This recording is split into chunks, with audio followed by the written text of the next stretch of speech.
All right, let's get out of here. You want to talk about? You want to talk about Mercedes now? Yeah. Oh yeah. Let's fucking yeah. All right. Yeah. I'll have to bleep that in post. Anyway, huge win by George Russell. That is all right. Adding to an already best season yet, completing a triple crown in Canada, pole, fastest lap, and the race win.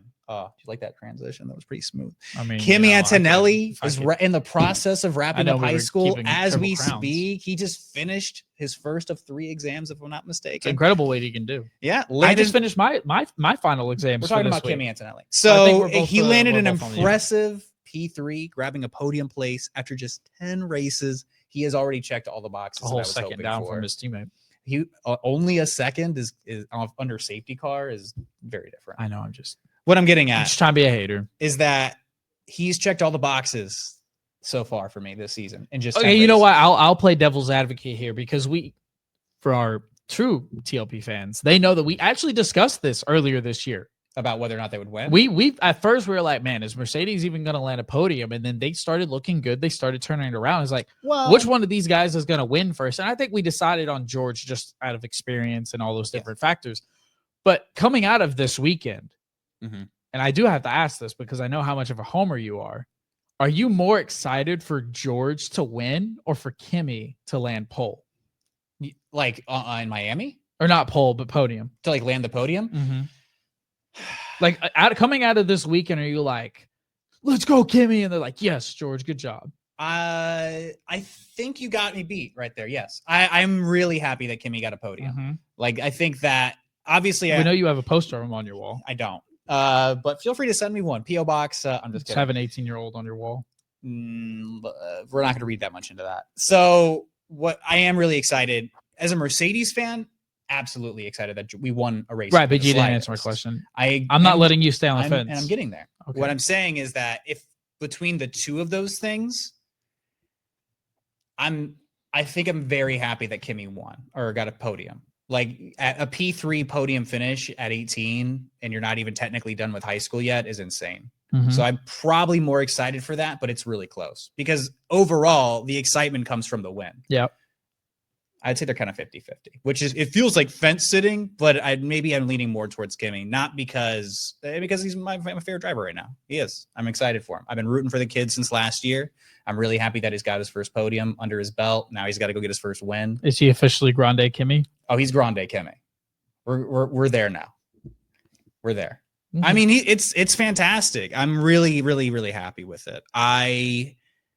My biggest question walking out of this was like, is this going to be a one-off weekend? Like, is this the high point for me as a fan this entire season? That's a good question because all that we've heard is the speculation that Mercedes are all in on 26 and they're done with 25. Which is so funny because that report comes out and then you go out and you freaking win Canada. So yeah, I mean, as far as them being all in on 26, yeah, there's a lot of effort back in Brackley that's being put towards the 2026 effort. I don't think that's indisputable. I think that it's probably a resource cut of like 40-60, where you have 40% of the team still working on things generally pertaining to this season, but most of the team is still working on next year. So as far as how they're going to look going into next year, I think this is a really encouraging thing, considering there are some elements of these regulations that do carry over, which is going to be a general positive for you guys, considering that you're still far and away leading this constructors.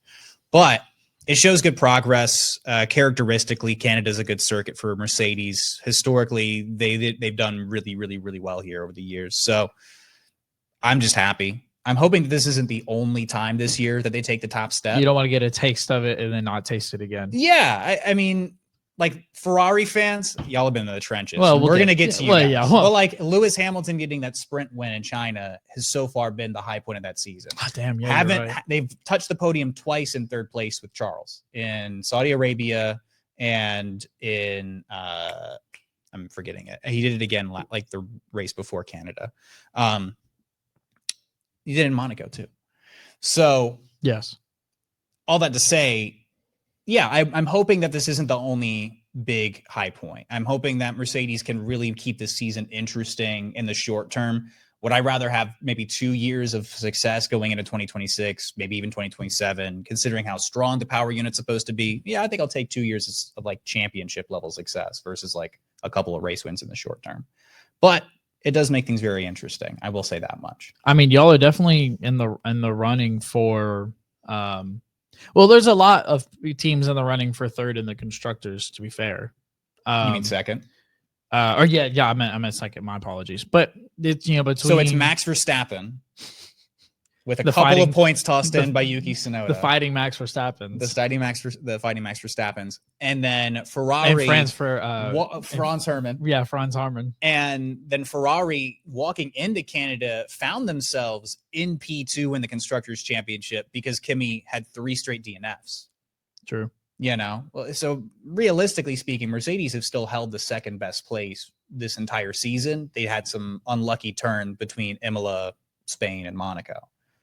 Or excuse me. Yeah. And then Charles got Spain, if I'm not mistaken, too. So anyway, all that to say, I'm surprised that after they spent so long not upgrading the car going into this season, they finally completed their initial upgrade package in Canada and ended up working out for them. One of the things I did highlight on Sunday that was worth conversing about is they've had so many struggles when it comes to hot temperatures that it was a lot hotter on race day in comparison to what the initial expectations were. It was really cool on Friday, pretty cool on Saturday, but then Sunday rolled around and it was a lot hotter than people were expecting. People were struggling on those tires. The degradation was high. Mm-hmm. Even you guys suffered pretty massively. We had pit stops. I think Max pits. I think he first pitted like 13 laps in. Yeah, and then Mercedes covered him off. Yeah, had to. In the and then it was just everyone had to.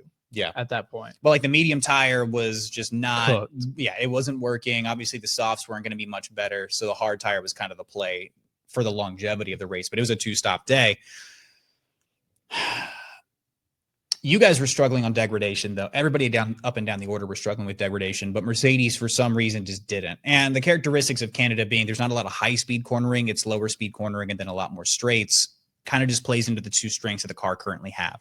The question for me going forward is going to be, can they replicate this success at the Red Bull Ring in Austria, not this weekend, but the following weekend? Can they bring that level of success to Silverstone? Can they bring that to like Belgium? Can they bring that down the road? Is this going to be, is Mercedes going to start fighting for poles and wins now? Yeah, and George is having an insanely dominant year for his own standard. This is his best year as far as results from any year he's had in his entire career. And it's good. It's his first year leading the pack. Yeah, he looks really, really good. He's probably been the best driver, not a McLaren, not driving a McLaren at this moment. No, I think that's fair. As far I as think that's exceeding completely fair. I expectations. think I think that's very fair. Which not taking away from Max, we all know how disgustingly good Max is. But like as far as exceeding expectations anyway. Yeah. So massive for George Russell's hopes this season. There's still 14 races to go.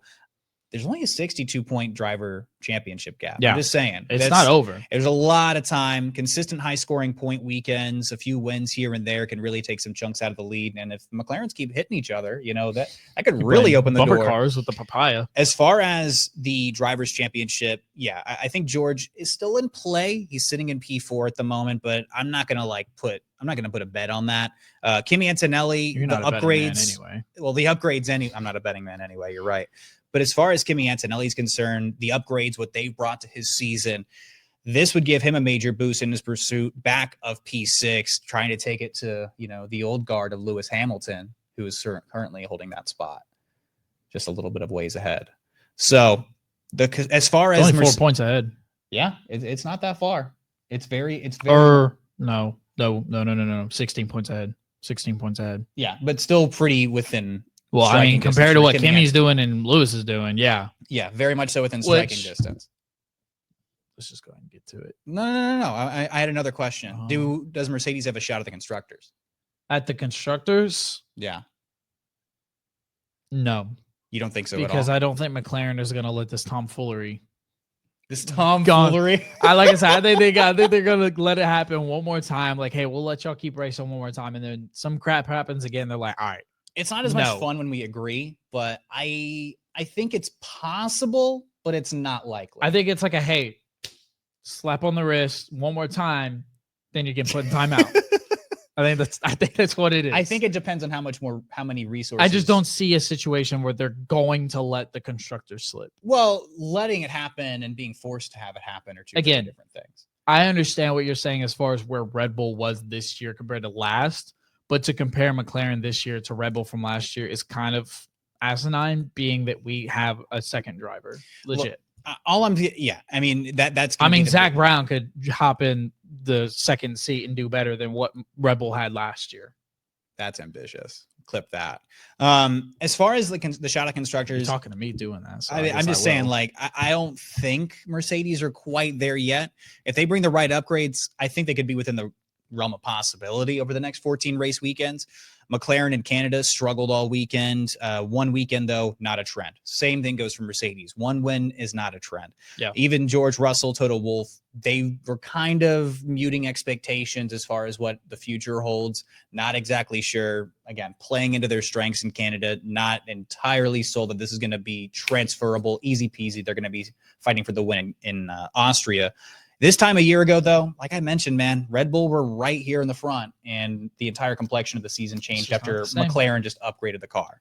So overall, I think when it comes to the McLaren versus a Mercedes fight, it's going to all rely on KimiAntonelli. I don't know that KimiAntonelli is going to outpace Lando Norris and Oscar Piastri every race weekend. I don't think that he's going to be finishing ahead of them consistently. He's still just a rookie. Mm-hmm. Hell, this was his first time driving in Canada. Yeah. So there's still a long season to go. Overall, I'm not expecting the order to change that drastically, but as far as championship orders are concerned, I think Mercedes are still probably going to finish P2. They're very handily in P2 at the moment, in my eyes. And as far as the drivers' championship standings are concerned, I think George is probably going to be fighting Max for that potential P3 spot. But things are looking good for Mercedes. I'll put it like that.